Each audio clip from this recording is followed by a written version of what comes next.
So the sermons and the theme is joy, this third Sunday of Advent, as we have been enjoying together.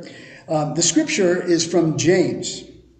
James chapter 1, verses 2 through 4, and then verse 12 in one of the versions. I say one of the versions because I like this in both the New Revised Standard Version and the Message, so it's short enough that I'm going to read them both. So first from the New Revised Standard Version. It says, "My brothers and sisters, when you face trials of any kind, consider it nothing but joy, because you know that the testing of your faith produces endurance. And let endurance have its full effect, so that you may be mature and complete, lacking in nothing." And here's how the Message puts it, and I'm going to add verse 12 here. It says, "Consider it a sheer gift, friends, when tests and challenges come at you from all sides. You know that under pressure, your faith life is forced into the open and shows its true colors. So don't try to get out of anything prematurely. Let it do its work so you become mature and well-developed and not deficient in any way. Anyone who meets a testing challenge head on and manages to stick it out is mighty fortunate. For such persons, loyally in love with God, the reward is life and more life."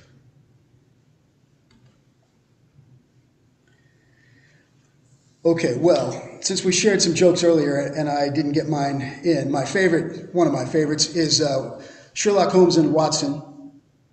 They were camping, and in the middle of the night, they had a tent that they were sleeping in. They went to sleep, and in the middle of the night they woke up, and Sherlock Holmes said to Watson, "Watson, what do you see?" And Watson said, "Well, I see millions of stars."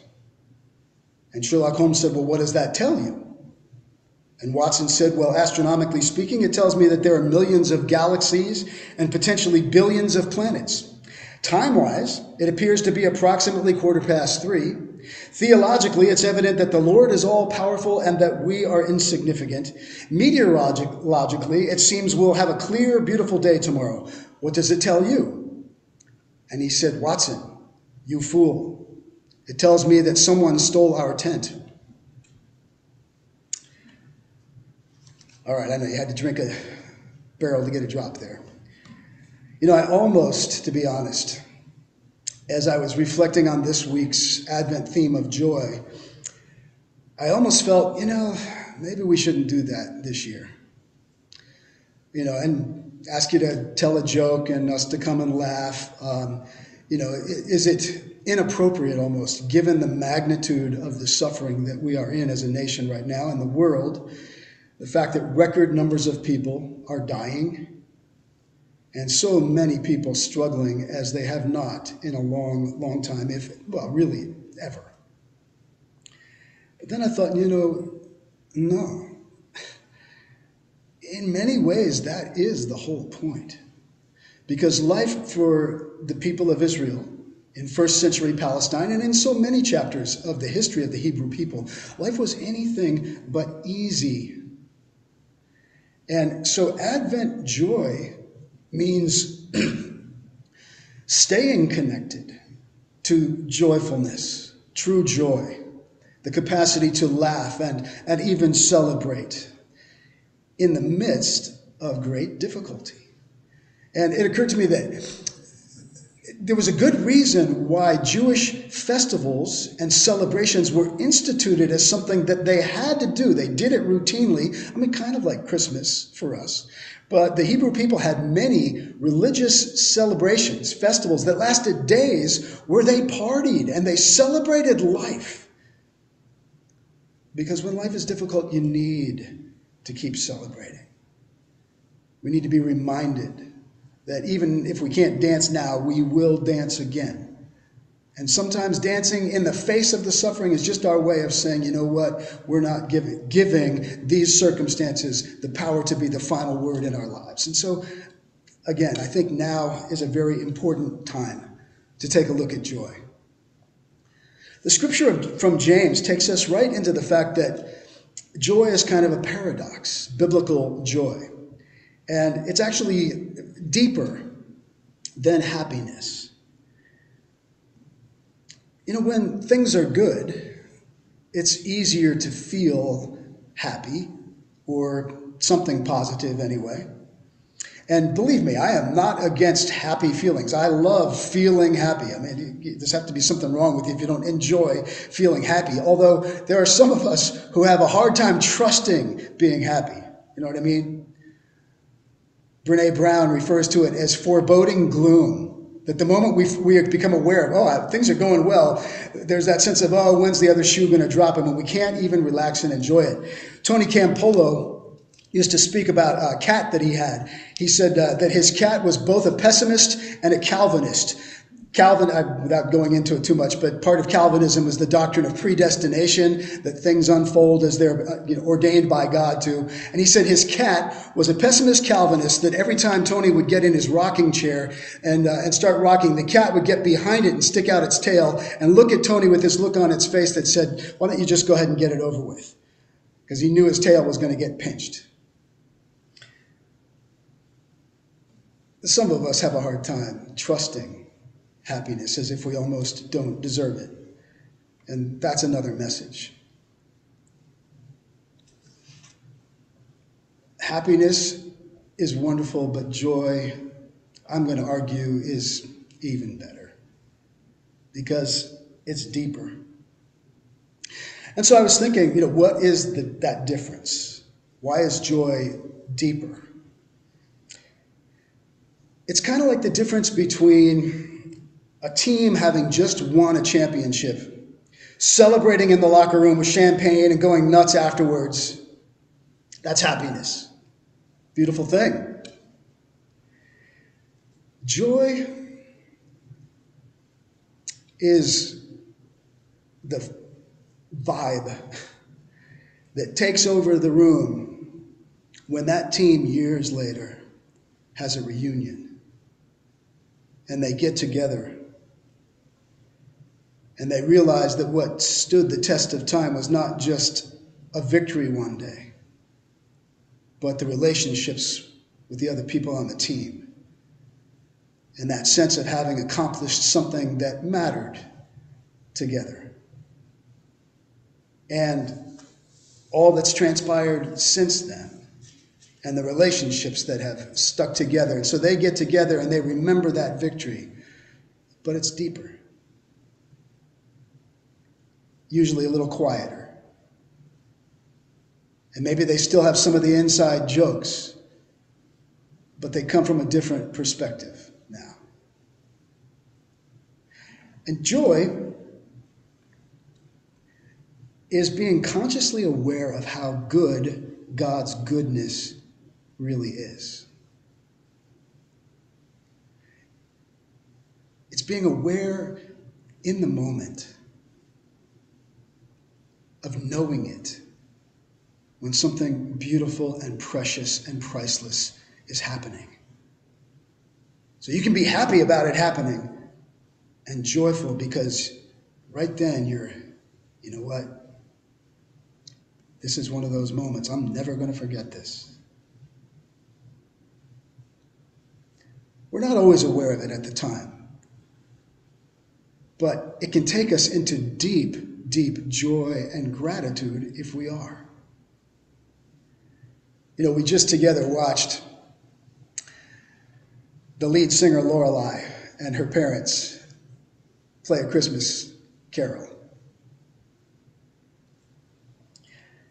And what I want to say is, I have a feeling Mike and Melissa and maybe even Lorelei all know, yeah, that was good. But as parents, it's like, you know what? It doesn't get any better than this, you guys. That's not a negative statement. That just means this is just, you have that forever. That's joy. Just knowing that. It can be any age. We're not always consciously or, sophisticated enough to reflect on it with perspective. That comes with time. But I have a nephew. He's all grown up now. But when he was a little kid, he was just one of those kids that felt things deeply. His name was Bryan, spelled the same way as mine, by the way. I don't think after me, but I'll take credit. But we were in the woods at a cabin that my in-laws owned. And he was there, and one night the sky was just so exquisitely gorgeous. And little Bryan, I don't know, he was about 4 years old. And he looked up at that moon. And we were all saying, oh, look at that moon. It's just beautiful. And you could tell little Bryan was just taken by it. And all of a sudden, he looking at the moon, he just said, I love that moon. And then he said it in a way that just caught everybody's attention, and everybody just watching him fall in love with this moon. Then all of a sudden he said, I'm going to marry that moon. He was just in it.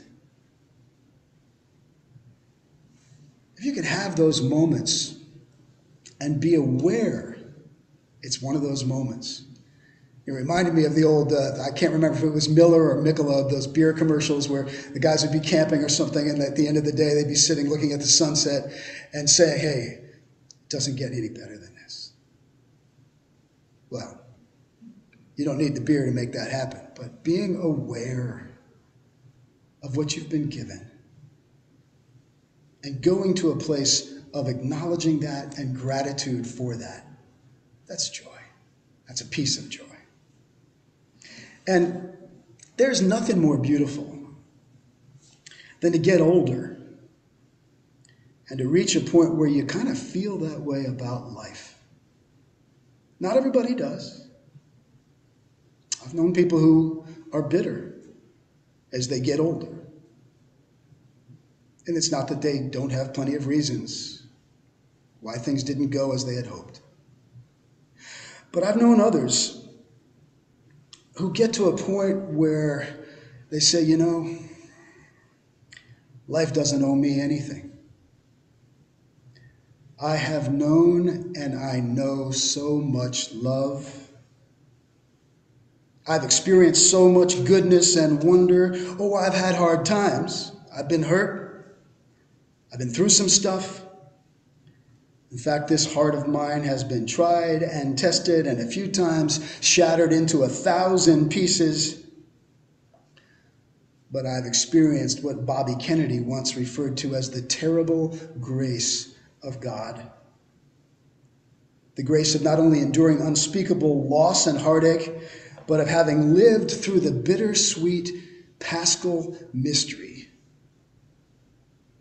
What's sometimes called the cruciform pattern of life, that cross-resurrection thing. Things end and new things begin. You have painful losses, but then eventually some things grow out of that loss, that experience. Over time, you get to realize, that's how life works. That's who we are cellularly. Our cells die and give birth to new ones. That's just how it works. And to get to a point where you say, you know what, I have felt it all. And it's grown my heart and opened and expanded my mind and my capacity to know. And I'm so grateful. That's joy. There's this danger of what I call, or not I call, what I have been taught is called spiritual bypassing. And that is getting to that place I just described prematurely because you think you're supposed to be there. It comes when something happens and our hearts are shattered, or we're anxious, or we're afraid, or we're in some very difficult circumstance. And then something inside says, well, I want to be a good Christian or a good spirit person, so I shouldn't feel that way. I should be joyful. Please don't do that to yourself. We're talking about the real thing, which comes from feeling everything that's real. Spiritual bypassing is when we jump over our own pain because we think we should be in some more spiritually mature place. Joy only comes when you do the work as a human being of growing your way through the hard stuff. But as you do, you stay connected to God. And that can be as real as saying, God, this stinks. Or you use your own word. God can handle it. This stinks. But I know you're with me. This is horrible. But I know you will see me through this. And so I'm going to trust you with it, God. And I'm going to give it to you. And I'm going to be honest about how I feel. But I'm going to trust that even though I'm not feeling like dancing now, I know someday I will again. Even if on the other side of the mystery.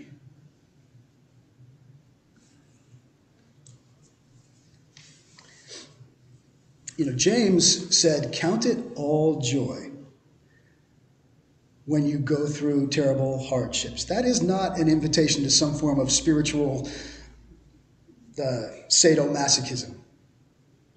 He's not saying you have to enjoy pain or hard times. He's saying, when you're in hard times, stay in touch with the big picture. Don't get completely lost in your own smaller, ego-centered, personal life-centered story. Feel it, honor it, but know that there is more going on that you can't see. And joy comes from learning and choosing to trust that.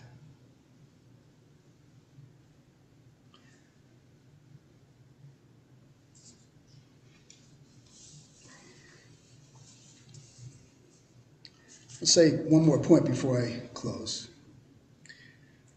The prophet Nehemiah referred to the joy of God as our strength.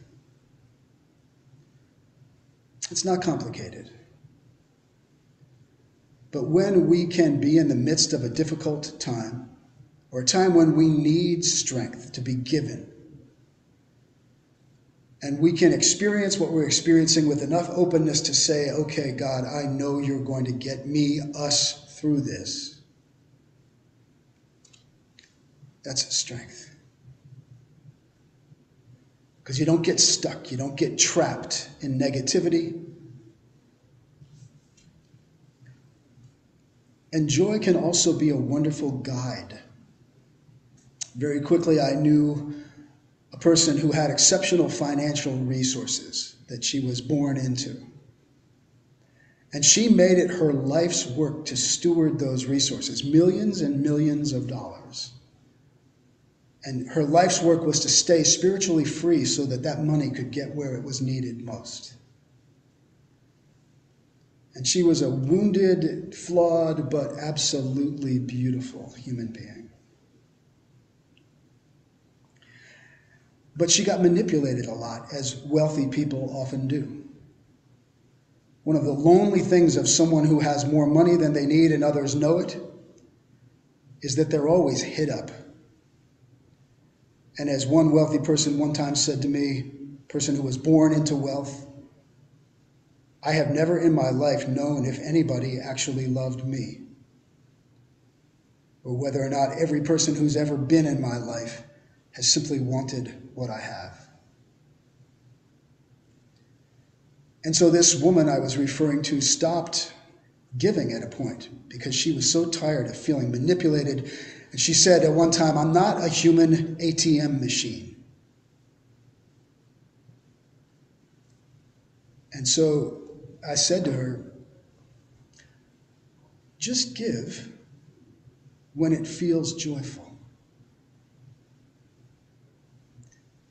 That doesn't mean that you don't have to work your way through some ambivalence and reluctance and stuff, but listen for the joy. and trust that that's how God's going to lead you.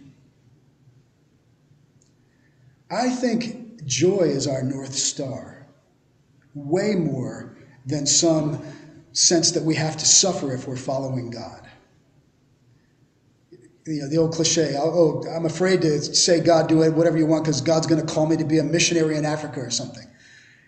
Well, if God calls you, it'll be a beautiful experience. But where do we get this notion that God's only going to call us to do what we don't want to do? That doesn't mean that there won't be times to face something difficult, the cross, for example. But joy, listen for the joy. Follow that. God is often there, leading you. All right, I got to close. Close with a little anecdote that I think I may have shared one time before. But it was when I was in Haiti on one of my first trips, and I was working with the missionaries of charity, the Sisters of Mother Teresa, who are among the most profoundly joyful people I have ever been around. The joy of Jesus just radiates because they nurture it and they choose it and they commit themselves to it again and again. And it was when AIDS first broke out here, and there was a lot of fear, especially in my own family, around AIDS and how it was transmitted, etc. And I went to Haiti, and I was spending time volunteering in a place where the majority of the people had AIDS and tuberculosis, two dangerous communicable diseases. And I was a little freaked out about it. Someone in my family, my dad, had contracted AIDS and was in the process of dying. And so I went to one of the sisters and I said, don't you ever get scared that you might get AIDS or TB and die? I mean, you're here every day. And this sister, I just will never forget the joy. She looked at me and she listened deeply, and she paused. And then she just smiled with that smile that if you've ever seen missionaries of charity, they have this smile. It's the real deal. It's not some fake pseudo-Christian happiness. She said, you know, to the best of my knowledge, none of us have ever gotten these illnesses and died. But I know that if I do, God will use that to glorify himself. She said himself.